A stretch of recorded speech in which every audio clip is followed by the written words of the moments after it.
सुप्रभात साथियों, मैं नीलम पंकज एसआरजी मेरठ आपके सामने लेकर आई हूं आज एक नई वीडियो जो हमारे शिक्षण संग्रह कंपेंडियम मॉड्यूल पर आधारित है। तो कंपेंडियम मॉड्यूल पर हमारी ये पहली वीडियो है। सो हम आज इसमें परिचय के बारे में परिचर्चा करेंगे कि शिक्षण कंपेंडियम क्यों निर्मित किया गया, इसकी क्या आवश्यकता है और क्यों इसकी परिकल्पना निर्मित की गई और इसके कौन कौन से ऐसे कार्य क्षेत्र हैं जिसमें हमारे लिए उपयोगी होगा और इसके माध्यम से हम कुछ और नया किस प्रकार कर सकते हैं। तो साथियों, सबसे पहले बात करते हैं शिक्षण संग्रह मॉड्यूल की अवधारणा और उसकी आवश्यकता की।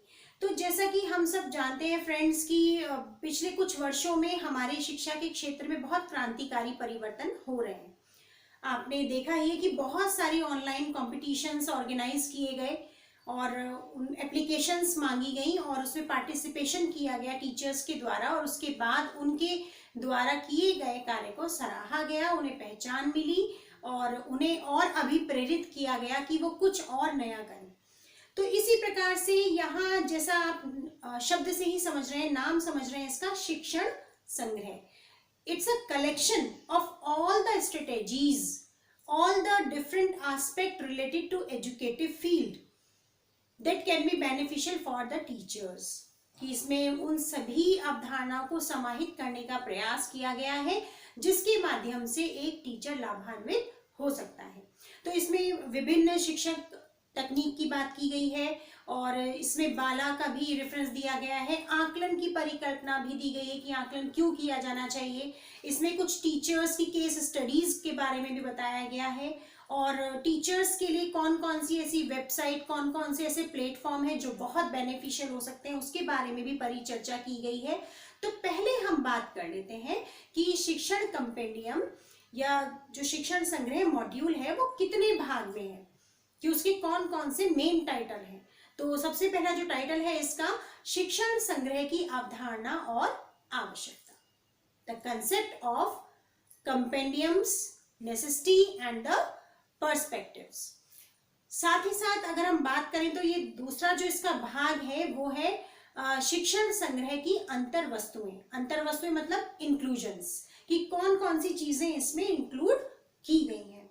तो कौन कौन सी चीज इंक्लूड की कि टीचर्स की टीचिंग टेक्निक कैसी हो, वो लेसन प्लान कैसे बनाएं, टीचर्स टीचिंग प्लान कैसे फ्रेम अप करें, लर्निंग आउटकम क्या है, लर्निंग आउटकम के बेस पर एक शिक्षण योजना किस प्रकार बनाई जा सकती है। तो ऐसे बहुत सारे बिंदु हैं इसमें। विद्यालय का परिवेश कैसा हो, तो ऐसे बहुत सारे बिंदु इसमें सम्मिलित किए गए हैं। भाग 2 में शिक्षण संग्रह की अंतर वस्तुएं, इंक्लूजन ऑफ द कंपेंडियम्स में इसका जो थर्ड पार्ट है वो है कि व्यक्तित्व विकास की अवधारणा। अब व्यक्तित्व विकास ये बहुत ही हाईली ओरिएंटेड और बहुत ही कंसर्न टॉपिक है।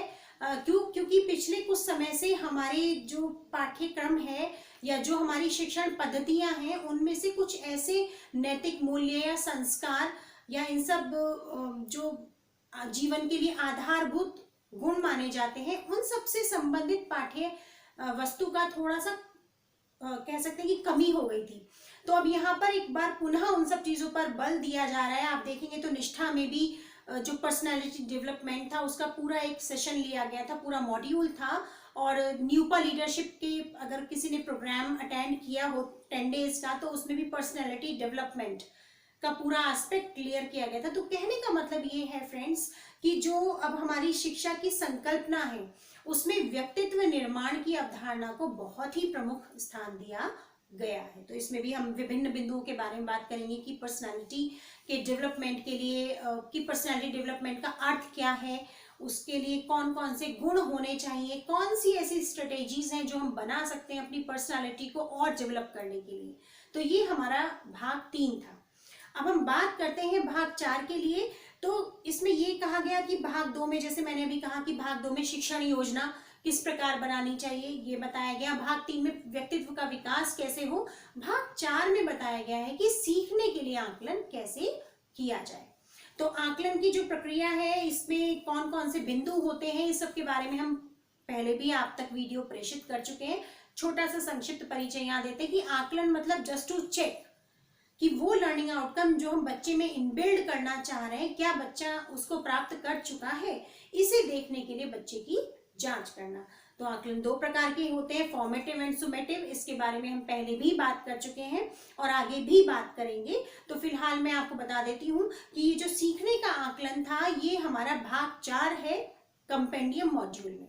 अब बात करते हैं भाग 5 की, कि भाग 5 जैसे मैंने अभी कहा कि हमने व्यक्तित्व विकास का जो पूरा एस्पेक्ट था वो हमने न्यूपा और निष्ठा दोनों ही ट्रेनिंग्स में बहुत वाइडली पढ़ा था। तो वहीं उसी से रिलेटेड एक और इम्पॉर्टेंट चीज है जो हर टीचर तक पहुंचाने का प्रयास किया जा रहा है, वो है भाग 5 विद्यालय नेतृत्व।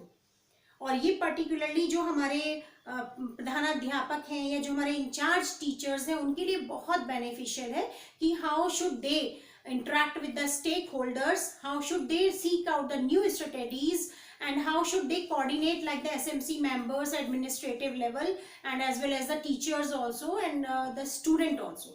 तो ये पूरा विद्यालय नेतृत्व का एक पूरा पैकेज है जिसमें बहुत सारे सब पॉइंट्स शामिल किए गए हैं जिन पर हम बात करेंगे। और लास्ट जो कॉलम आता है हमारा वो है परिशिष्ट। हम इसको जो कंक्लूसिव भी कह सकते हैं कि इसमें बहुत सारी चीजें शामिल की गई हैं। इसमें बहुत सारी वेबसाइट्स के बारे में बात की गई है, इसके अंतर्गत बहुत सारी टीचिंग टेक्निक्स को रिफाइन किया गया है, इसमें वेबसाइट्स के बारे में बात की गई है, इसमें केस स्टडीज को डाला गया है, इसमें व्यक्तित्व निर्माण, यानी कुल मिलाकर एक तरीके से ये मान सकते हैं कि this is the overall gist of this compendium module. तो यहाँ हमने देखा कि हमारा जो कंपेंडियम है वो 6 भागों में बना हुआ है और हमने सबसे पहले बात की थी शिक्षण संग्रह की अवधारणा और उसकी आवश्यकता। तो आज मैं इस बारे में थोड़ा सा परिचय आपको देना चाहूंगी कि शिक्षण संग्रह की अवधारणा यानी उसके पर्सपेक्टिव की आवश्यकता क्यों पड़ी। तो समाज में जब हम कोई कार्य करते हैं तो और समाज में किए हुए कार्य की अगर हमें स्वीकार्यता नहीं मिलती तो एक समय ऐसा आता है कि हम डीमोटिवेट हो जाते हैं, हम उस कार्य को करने में रुचि नहीं दिखाते और धीरे धीरे धीरे धीरे हम अपने प्रयासों को छोड़ देते हैं और हम शांत बैठ जाते हैं। तो यही चीज देखी गई कि कुछ टीचर्स ऐसे हैं जो सतत प्रयास कर रहे हैं अपने स्वयं में सुधार लाने के लिए, अपने बच्चों में सुधार लाने के लिए, अपने टीचर्स को मोटिवेट करने के लिए, अपने समाज को जागरूक करने के लिए। तो ऐसे टीचर्स को जब एक प्लेटफॉर्म नहीं मिलता तो धीरे धीरे उनकी जो परफॉर्मेंस है वो नेगेटिव हो जाती। इसी चीज को ध्यान में रखते हुए शिक्षण संग्रह की जो अवधारणा है इसको बनाया गया कि कुछ ऐसे टीचर्स जो बहुत अच्छा काम कर रहे हैं उनको मोटिवेट करके सबके सामने एज एन एग्जाम्पल सेट किया जाए जिससे बाकी टीचर्स भी हमारे मोटिवेट हो और कुछ सीख सके और जो ऑलरेडी मोटिवेटेड है वो और इनोवेटिव हो जाए। तो इस तरह से हमने देखा कि एक सेल्फ डेवलपमेंट के प्रोसेस को पूरे को ध्यान में रखकर शिक्षण संग्रह की अवधारणा को सोचा गया। अब बात है कि इसकी आवश्यकता और किस लिए, कि इसकी आवश्यकता इसलिए कि टीचर्स जिन मुद्दों पर अनभिज्ञ हैं, गवर्नमेंट के द्वारा जो जो पॉलिसीज बनाई जा रही हैं वो डायरेक्टली उन तक पहुंचे, वो उनसे एक्वेंट हो और उनसे परिचित होने के बाद वो उन चीजों को समझें और फिर उन चीजों को अप्लाई करें। तो ये कहने का तात्पर्य ये है कि शिक्षण संग्रह को इसलिए निर्मित किया गया कि जो सीखने और सिखाने की प्रक्रिया है वो पूरी अनवरत चलती रहे और उस प्रक्रिया के साथ साथ जो हमारे सब सपोर्टिव सिस्टम है या जो हमारे हैंड होल्डर्स हैं वो सब हमको सपोर्ट करें और हम उन सब चीजों को कैसे अपने प्रयोग कर सकते हैं विद्यालय में के विकास के लिए या विद्यालय की विकास योजना कैसे बनाएं। तो बहुत सारे ऐसे पॉइंट हैं फ्रेंड्स जिस पर हम बात कर सकते हैं। तो यहाँ ये सब चीजें हैं कि हम अपनी अगली वीडियो में, ये तो एक पूरा एक परिचय था आपके सामने जो हमने कंपेंडियम का रखा।